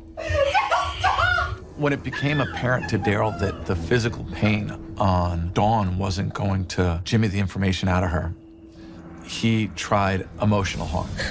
Without an ounce of remorse, Daryl cocks his gun and fires once into Mwasiti. She falls in front of a 5-year-old boy who's got his 3-year-old sister basically wrapped in his arms trying to protect her. Where's the cooler? Dawn is really begging now, not only for her own life, but for the life of her kids, because she just saw Mwasiti get murdered. As Dawn looks on, Daryl points his gun squarely at his terrified young niece and nephew and demands for the last time that she tell him where his missing drugs are. She still has no answers, despite the fact that her 5 and her 3-year-old are sitting there and are presumably next. And later, in Shreveport, Louisiana, Brandy Holmes will travel to the ends of the earth for her lover, even when he leads her down a dead-end path.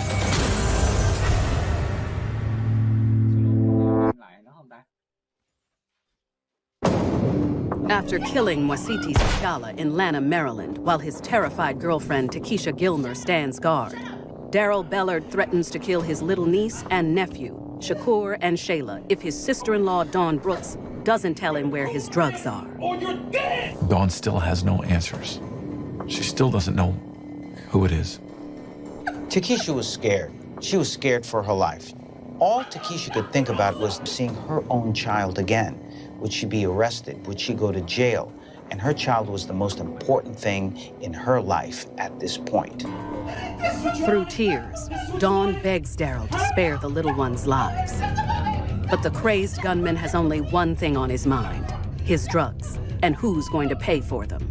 Daryl then shoots Shayla, the baby. No regard for human life, certainly no regard for any familial relation. He then swings the barrel towards 4-year-old Shakur and pulls the trigger, sending the boy slumping onto fallen Shayla. He got shot right through his heart while he was holding his sister. This was their uncle, and he killed them in cold blood. As her children lay dead at the hands of her demented brother-in-law, Dawn can only gasp at the horror before her. That's when Daryl decides enough is enough and finishes off the final victim. Daryl just raised the gun and shot Dawn in the head. He didn't even blink. Traumatized by what she's just seen her boyfriend do, Takesha can barely move. But Daryl quickly demands that she grab her cell phone and snap back into action. Daryl tells Takesha, you take pictures of this so we can show our drug dealer that the drugs were stolen, but we took care of the people who stole them. Takesha followed Daryl's orders because, quite frankly, she had trusted him. But more than anything else, she was in shock. She was numb. And therefore, she just shut down. And so, like a robot, just blindly followed whatever he had to say. Once she's documented the bloody scene, they both frantically pick up whatever bullet casings they can find and use a towel to wipe any areas they touched. So Daryl, at that point, he's in control of the situation, just like he was in control of everything Takesha did. He's got her wiping things down for prints, trying to clear anything up that might be DNA, and get anything else that they need to get out of there. Around midnight, the couple heads to a nearby motel room and showers up. Afterwards, they toss the bag full of evidence in a dumpster behind the building and lie down for a much-needed nap. Takesha went to sleep. When she woke up, Daryl was gone. He had gone back to the apartment. He goes back to continue his cleanup. He wants to make sure there's nothing there. Unfortunately for Daryl, he isn't the only one pulling into the driveway. And when he got there, he ran into Mwasiti's husband. He was looking for Mwasiti and actually asked Daryl had he seen her. And Daryl kind of pushed him off. I dropped them off earlier. Maybe they're in the house. So he went upstairs to check on his family. When he opened the door, he saw a massacre. The traumatized husband immediately calls 911, and within minutes, Prince George's County Police are on the scene. Daryl figured, I'll stick around. There's no way they can connect me to this crime. It was at that point that the police started to round up witnesses at the scene. Mwasiti's husband and Daryl all ended up back at the police station.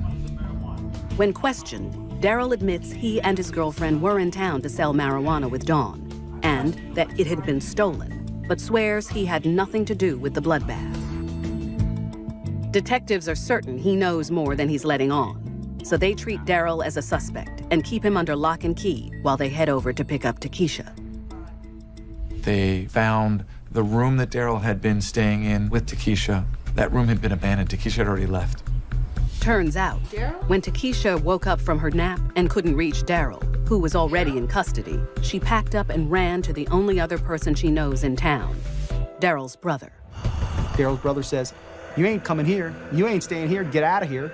Go down the street, catch the bus, go down to the Greyhound and get out of here. So that's what she does. She jumps on a bus and she's headed out to Texas. Fortunately, police have been calling anyone associated with the victims who might have answers, and Daryl's brother is on the list.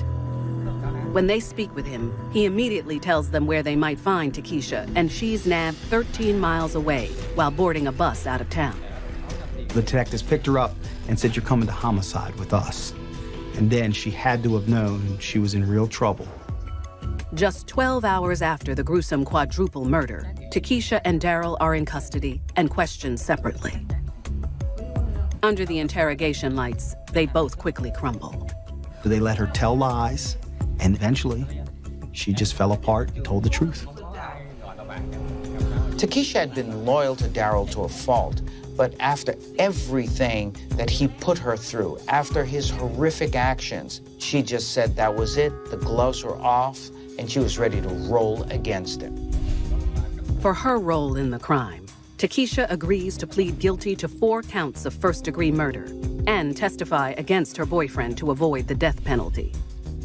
She's sentenced to life in prison without parole. She has filed a motion to modify her sentence. Daryl is convicted of 4 counts of first-degree murder, 1 count of conspiracy to commit murder, and 4 counts of use of a firearm during a felony. He's sentenced to multiple life terms, plus an additional 80 years. Takesha's biggest mistake was probably not just seeing Daryl as a stabilizer, but just allowing him to become her whole world. He helped her find herself in many ways, but she also lost herself following behind him. Behind bars, Takesha deeply regrets not standing up to the man she looked up to as a lover and father figure, and for not trying to save the lives of Dawn, Mwasiti, and Dawn's 2 children.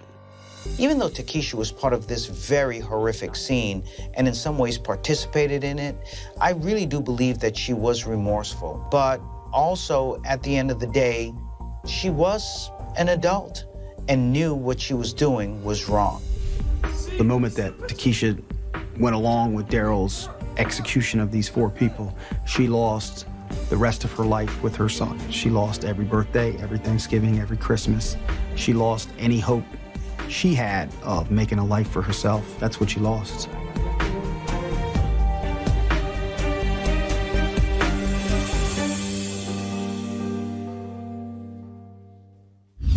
Takesha Gilmer was willing to do the unthinkable for her boyfriend and a shot at true love.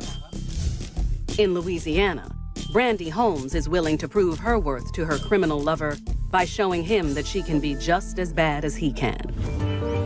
12-year-old Shreveport, Louisiana transplant Brandy has lived her life playing second fiddle to a bottle. Brandy's name came from her mother's favorite alcoholic beverage, which was brandy. Following a nasty divorce, Mom's alcohol use doesn't only affect Brandy, but everything around her. She had to be shuffled between Mom's house and Dad's house, kind of going back and forth between the two, but she spent the majority of her time with her mother. But at an early age, her mom's fondness for the bottle forces Brandy to cope with something she never imagined. The state decides she's no longer fit to be a parent, and Brandy learns she's getting a new, unwanted home sweet home. And to her surprise, the state decided to place her in group care under the state's jurisdiction. Children of people who have alcohol and drug issues develop their own psychological issues, their own dysfunctional behaviors. And then to separate from the parents exacerbates the psychological issues, leaving them at times to be very emotionally disturbed. And almost immediately, the troubled young girl lashes out every chance she can. She began to get into fights. She began to use drugs and unfortunately followed in her mother's footsteps and began to drink alcohol. And this was where we started to see this transition turning into criminal behaviors and activities. She was caught entering someone's home, of course without permission, and she was sent straight to juvie for that. When she's released at 21, Brandy stays with her father and stepmother in Tylertown, Mississippi, until she figures out what to do with her life. Within just a few months, the answer comes unexpectedly when she bumps into 31-year-old Robert Coleman. Robert was this confident, strong, muscular guy who had this kind of intimidating persona, someone that you could kind of feel protected by. Robert Coleman is a criminal.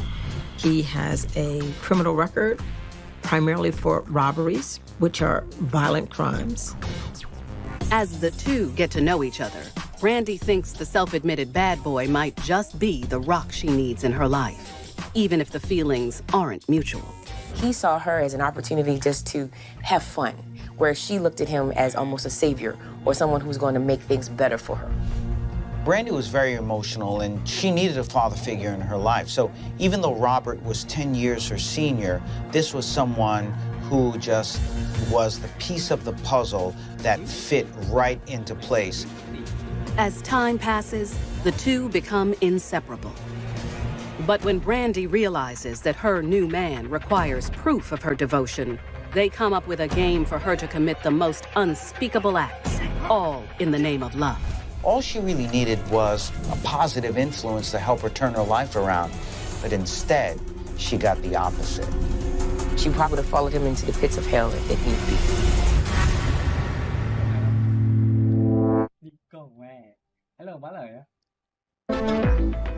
Following a rough childhood, young Brandy Holmes falls hard and fast for ex-con Robert Coleman, 1 year after she's released from juvenile jail in Tylertown, Mississippi. For the first time in her life, Brandy felt some real stability with Robert. It brought a real warm and fuzzy feeling called love that made her feel really great. And that was something that she needed, that she wanted, that she enjoyed. That winter, after only a couple of months of dating, the pair decides to move in together and relocate to Shreveport, Louisiana, where her mother and now 15-year-old brother are still living. They decided to live with her mother while they kind of figured things out to save up money to get their own place. Apparently, she wasn't that concerned about her mother's alcoholism at that point. Okay. Unfortunately, finding a job is easier said than done. Brandy never worked a day in her life. Absolutely no job history at all. Robert, his criminal background and not necessarily having substantial jobs or educational experience either, the chances for them to get legitimate work were really slim to none.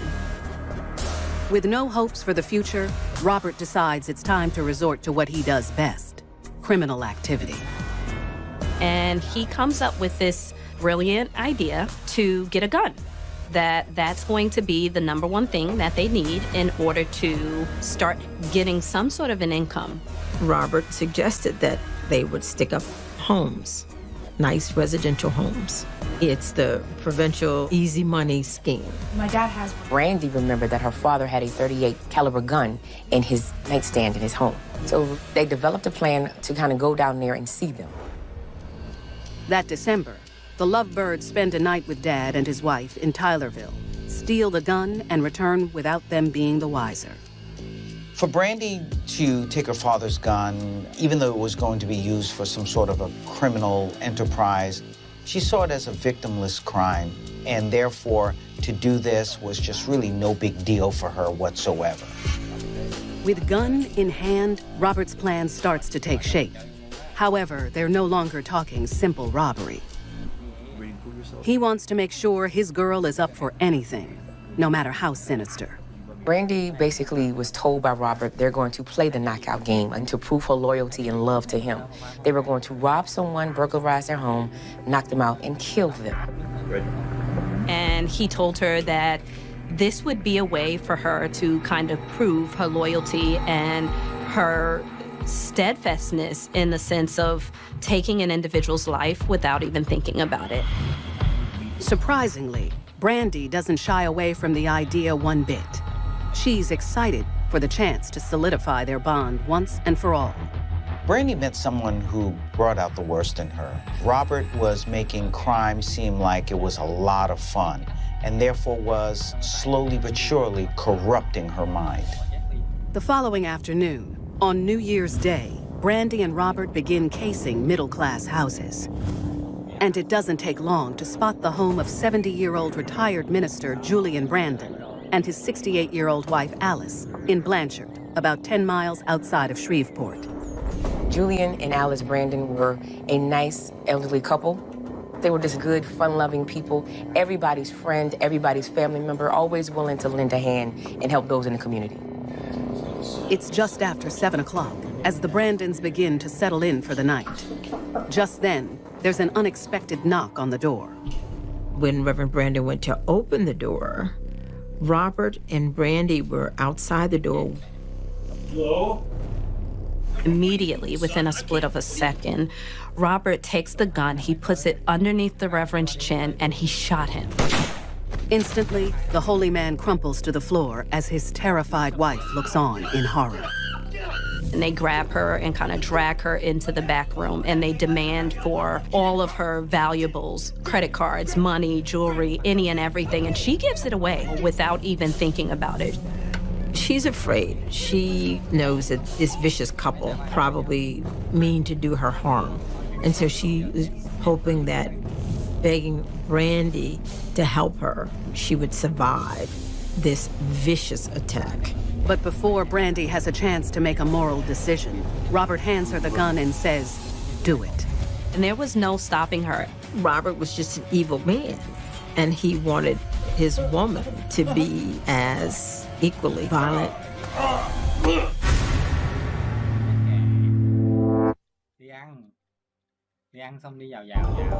After breaking into the Shreveport, Louisiana home of Reverend Julian and Alice Brandon, shooting the man of the house and robbing his shocked widow, Robert Coleman hands the gun to his girlfriend, Brandy Holmes, telling her it's time to prove her moxie. Robert wanted someone who was a puppet, someone he could manipulate and corrupt. And he got that from Brandy, almost to the point where she didn't even care what happened to this elderly couple that they were robbing. Without hesitation, Brandy grabs a nearby pillow, places it over Alice's face, and pulls the trigger. It was clear that Brandy had crossed a certain line that she would not be able to come back from. Just then, as the couple looks on at the massacre in front of them, they hear a groan coming from the main room. It's Reverend Brandon, and it appears he's been resurrected. They thought that he was dead. In fact, he wasn't, and he was trying to hold on to these last seconds of his life. Following the principle that no one is to be left alive, they went to the kitchen, grabbed some knives, and began to stab him ferociously. They actually left the knife lodged in his back. Brandy not only wanted to prove to her man that she could do anything that he threw at her, but she wanted to go beyond his expectations, and she did that through her cold and calculating actions. With the deed done, the loathsome lovebirds head out to enjoy the fruits of their labor. They attempted to use the ATM cards, but were not successful because they did not have the PIN codes. So all they could do was sell the jewelry and all the other valuables to local pawn shops to get money. However, as Brandy tries to unload some of Alice's keepsakes, she has a tough time controlling her excitement. Brandy felt almost like an adrenaline rush from killing the Brandons. She now had a badge of honor given to her by the love of her life, which made her feel even better. In fact, she doesn't hesitate to run her mouth to several folks around town. She began to brag about the fact that she had killed Mrs. Brandon and that her and Robert had committed this horrible crime. We've seen this time and time again, killers who can't wait to brag about the horrific things that they've done. This is their red badge of courage, if you will. But she then felt that she could naturally just talk to anybody else about it and get away with that kind of talk. Unfortunately, she's about to face the music when 4 days later, folks at the Brandons' church notice there's a key member missing that Sunday. Reverend Brandon didn't show up for his weekly Bible study, and people at the church found that very odd. One friend in particular went with his wife over to the Brandon home and found the front door open. As the pal cautiously makes his way inside, he's met with the shock of his life. It was like a blood massacre. Walking around there, blood spatters everywhere, gunshot wounds. And seeing Mr. Brandon's body there, he immediately called the police. Within minutes, officers arrive and begin canvassing the home, trying to make sense of what went down. Just then, as they make their way into the rear bedroom, they find Alice Brandon. And miraculously, she's clinging to life. Initially, they thought she was deceased, but then they heard her gurgling, sounds kind of coming out. So against all odds, she was surviving. She was immediately airlifted to a local hospital. Meanwhile, police scour the house for clues, but find no fingerprints anywhere, not even on the knife Robert plunged into the Reverend's back. However, they do tread on something worthwhile. They did find a shoe print and a pool of blood that was close to Mr. Brandon's body. The shoe size was a size 9. It was for a man's boot. As detectives wrap up their sweep of the scene, news crews are encasing the Brandons' home.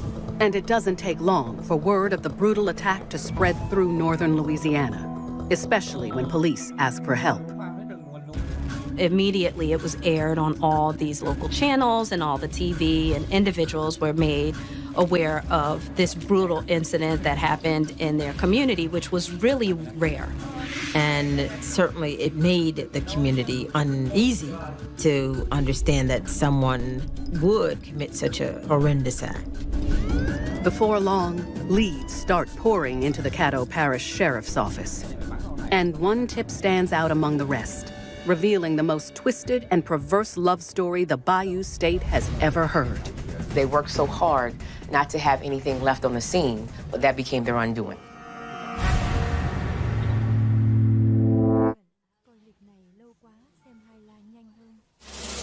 In Shreveport, Louisiana, investigators are searching for whomever robbed and attacked Reverend Brandon and his wife Alice a week ago, killing him and leaving her permanently disabled. And she fought and fought and fought for her life, but unfortunately, she basically was a vegetable at that particular point. This is as worse gets when it comes to a crime. And they were so cocky about this that they just thought they could just act in any way they wanted to without any consequences whatsoever. Fortunately, as the leads come pouring in, investigators get an anonymous tip that Brandy has been running her mouth, taking credit for the brutal attacks. With that anonymous tip, that gave the police a suspect that they could kind of hone in on and go to find out more details. Within hours, went to her mother's home, and Brandy was there. And so was Robert and Brandy's mother and her younger brother. They were all taken down to the station for additional questioning. Not knowing if one or all of the people in the house are involved, police interview each family member separately, starting with the girl who sparked the tip. When the police asked Brandy about the crime, she led them to believe that she had no idea that there was a crime and that she was completely oblivious to everything that they were talking about. Detectives don't believe her and take note of her cold, calculated persona. However, as the talk continues, they notice a soft side when she discusses her younger brother. So they decide to lay an emotional trap.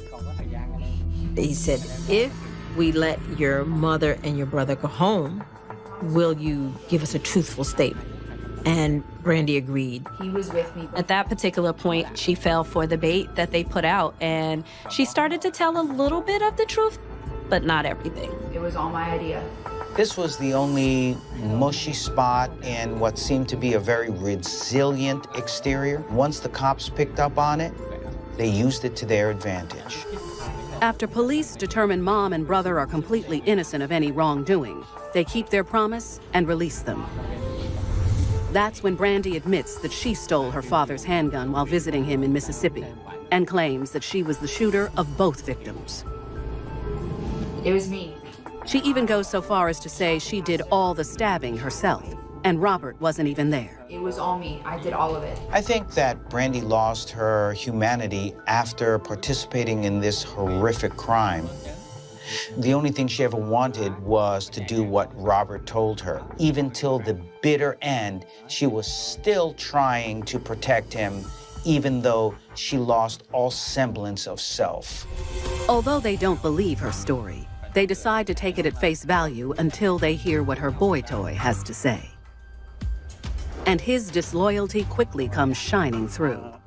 Robert denied any involvement in the crime, so quite the opposite of Brandy, who took all of the responsibility. He denied being there, he denied knowing about it. But detectives have no doubt he's backpedaling. The police noticed blood splatter on his boot, and immediately they confiscated it and took it to the lab. He took such meticulous effort to make sure that no evidence was left behind at the crime scene, but he's walking around in the clothes in which he actually killed the Brandons. Police have enough to hold the pair on suspicion of murder, and they're placed under arrest. And any doubt of their guilt is erased by the tests done on Robert's clothing. The lab work came back with blood matching the Brandons, and the shoe print that was found was a perfect match for that found in the blood pool. Brandy is charged with 1 count of first-degree murder and 1 count of attempted first-degree murder. She is convicted on the murder charge, but the attempted murder count is thrown out. Robert is charged and convicted of first-degree murder. They are both given the death penalty. Each appeals their sentence and receives life in prison. Robert did appeal his case when it was discovered that one of the jurors was excluded from participating because he was African American. As a result of that particular error, he was granted a new trial, but the result was still the same. He was found guilty of murder. During her time behind bars, Brandy has never shown remorse for her actions. Given Brandy's very dysfunctional upbringing and the resultant rage that she felt about it, this was a young woman who was a ticking time bomb. She was going to go off at some time. And I believe the detonator was Robert. And this coming together resulted in the serious injury of one person and the death of another.